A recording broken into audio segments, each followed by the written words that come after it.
सुप्रभात।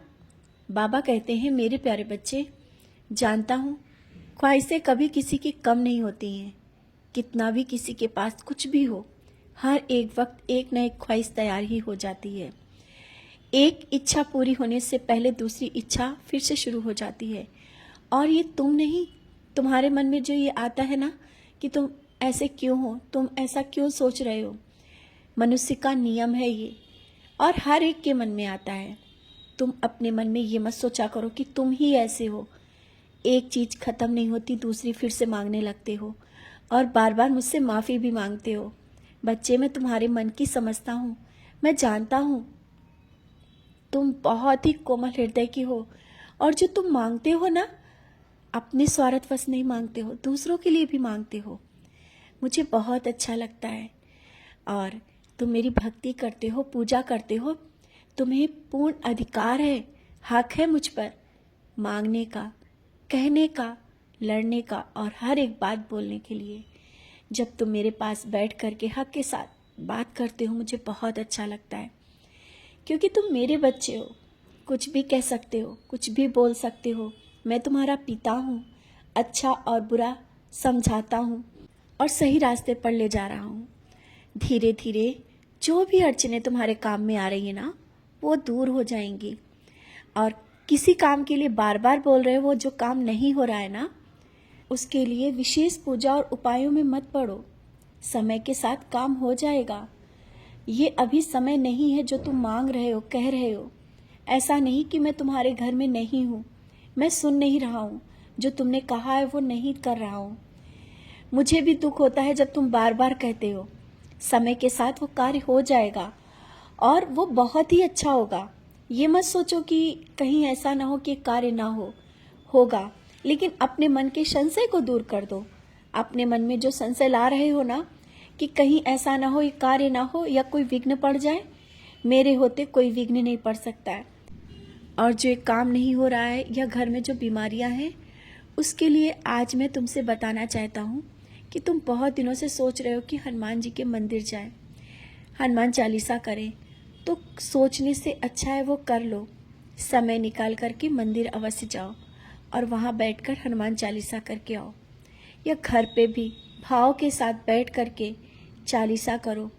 जो घर में बीमारियां हैं वो दूर जाएंगी। और उदी का सेवन समय पर क्यों नहीं करते हो? जब परेशानी होती है उसी समय करते हो, इसके बाद भूल जाते हो। पानी में उदी डालकर जिसको परेशानी है उसको दो, क्योंकि तुम्हें उसकी बहुत चिंता हो रही है, जो बीमार है। परेशानी कोई बड़ी नहीं है, लेकिन जानता हूँ उससे तुम बहुत प्रेम करते हो और उसका बहुत ध्यान रखते हो। तुम्हारा अपना है, अपना तो ध्यान नहीं रखते हो, ये तो मैं देखता हूँ, लेकिन अपनों का ध्यान बहुत रखते हो। हर एक की परवाह है तुम्हें, तो उदी पानी में डाल करके दो, चिंता मत करो। और सबके बहुत ही सेवा भाव से सबका सम्मान करते हो। अपने से बड़ों का जिस तरह से तुम सम्मान करते हो, तुम अपने घर में जो बुजुर्ग है ना, जो बुजुर्गों का तुम सम्मान जिस तरह से करते हो ना, उनका आदर करते हो, उनका ख्याल करते हो, उनकी भूख प्यास, उनकी ज़रूरत का हर एक चीज़ का ख्याल करते हो। मैं उनके हृदय में वास करता हूँ और मैं तुम्हें आशीर्वाद देता हूँ। उनके मुख से निकले हुए एक एक शब्द वो मेरे शब्द होते हैं। और भले ही तुम बहुत व्यस्त हो, यहाँ तक कि तुम पूजा रोक करके उनका ध्यान रखते हो, जानते हो कि सबसे बड़ी पूजा है सेवा, और वो तुम करने से पीछे कभी नहीं हटते हो। बच्चे, आज मैं तुम्हें विशेष आशीर्वाद दे रहा हूँ, क्योंकि मैं देख रहा हूँ तुम्हारी भक्ति, सेवा और विश्वास। हर एक के लिए सेवा करते हो, दुआएं करते हो। और ये जो तुम्हारे किए हुए जो कर्म है ना, वो कोई देखे या ना देखे, मैं तो देख रहा हूँ ना। उन कर्मों का फल तो मैं दूंगा, और इतनी जल्दी अब देने वाला हूँ कि शायद अभी तुम सोच भी नहीं पाओगे कैसे होगा, कहाँ पर दूंगा। ये तुम देखते जाना किस तरह से क्या होता जाएगा। और ये मत सोचो कि घर और परिवार में जो परेशानियां चल रही हैं, ये जीवन भर ऐसे ही चलती जाएंगी, धीरे धीरे ख़त्म हो रही हैं और सब कुछ सही हो रहा है। रिश्ते भी सुलझ रहे हैं। देखने की कोशिश करो और निराश मत हो। घर हो या परिवार, सब कुछ मैं देख रहा हूँ। और घर में जो पूजा के स्थान पर तुमने धार्मिक पुस्तकें रखी हैं, उन्हें इस तरह से जमा रखने से अच्छा है समय निकाल कर पढ़ो, या पढ़ नहीं सकते हो उसको दे दो जो ज़रूरतमंद है, क्योंकि पढ़ने की भी ज़रूरत है। रामायण रखी है, तुमने पढ़ी नहीं है बहुत दिनों से, निकालो पढ़ो थोड़ा। और हनुमान चालीसा भी रखी है, उसे भी नहीं पढ़ रहे हो।